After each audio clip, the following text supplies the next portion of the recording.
नमस्ते बच्चों, आज हम शुरू करेंगे पाठ 2 कहानी लेखन स्टोरी राइटिंग। युगों युगों से कहानी कहना और सुनना आरंभ हो गया था और आज के आधुनिक युग में भी कहानी का सिलसिला जारी है। बच्चों को कहानी सुनना और पढ़ना बहुत अच्छा लगता है।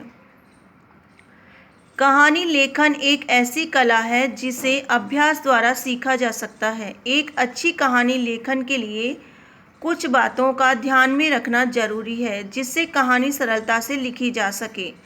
कहानी लेखन की कुछ महत्वपूर्ण बातें। कहानी को आकर्षक एवं छोटा शीर्षक देना चाहिए। नंबर 2, कहानी रोचक एवं प्रभावशाली ढंग से आरंभ करनी चाहिए। नंबर 3, कहानी विषय अनुकूल एवं शिक्षाप्रद होनी चाहिए। नंबर 4, कहानी सदा भूतकाल में लिखनी चाहिए। नंबर 5, कहानी की भाषा सरल और रोचक होनी चाहिए। नंबर 6, कहानी के अंत में उससे मिलने वाली शिक्षा अवश्य लिखनी चाहिए। नंबर 7, कहानी का अंत अचानक या अटपटा न हो, इसका ध्यान रखना चाहिए। नंबर 8, कहानी में शब्दों की सीमा लगभग 150 तक होनी चाहिए। नंबर 9, संकेतों या चित्रों को भली भांति समझकर ही कहानी लिखनी चाहिए। बच्चों, आपकी किताब में गधा और गीदड़ की कहानी दी हुई है। इसे आपको अपनी व्याकरण की कॉपी में करना है। आइए हम इस कहानी को पढ़ते हैं। रामू धोबी के पास एक गधा था। रामू उससे दिन भर काम करवाता और चरने के लिए रात को खुला छोड़ देता। वह मैदान में जाकर भरपेट घास खाता और वापस घर आ जाता। गधा बहुत सीधा साधा था। वह बहुत उदास रहता था क्योंकि उसका कोई मित्र नहीं था। एक दिन जब वह मैदान में घास चर रहा था, तभी वहां एक गीदड़ आया और दोनों आपस में बातें करने लगे।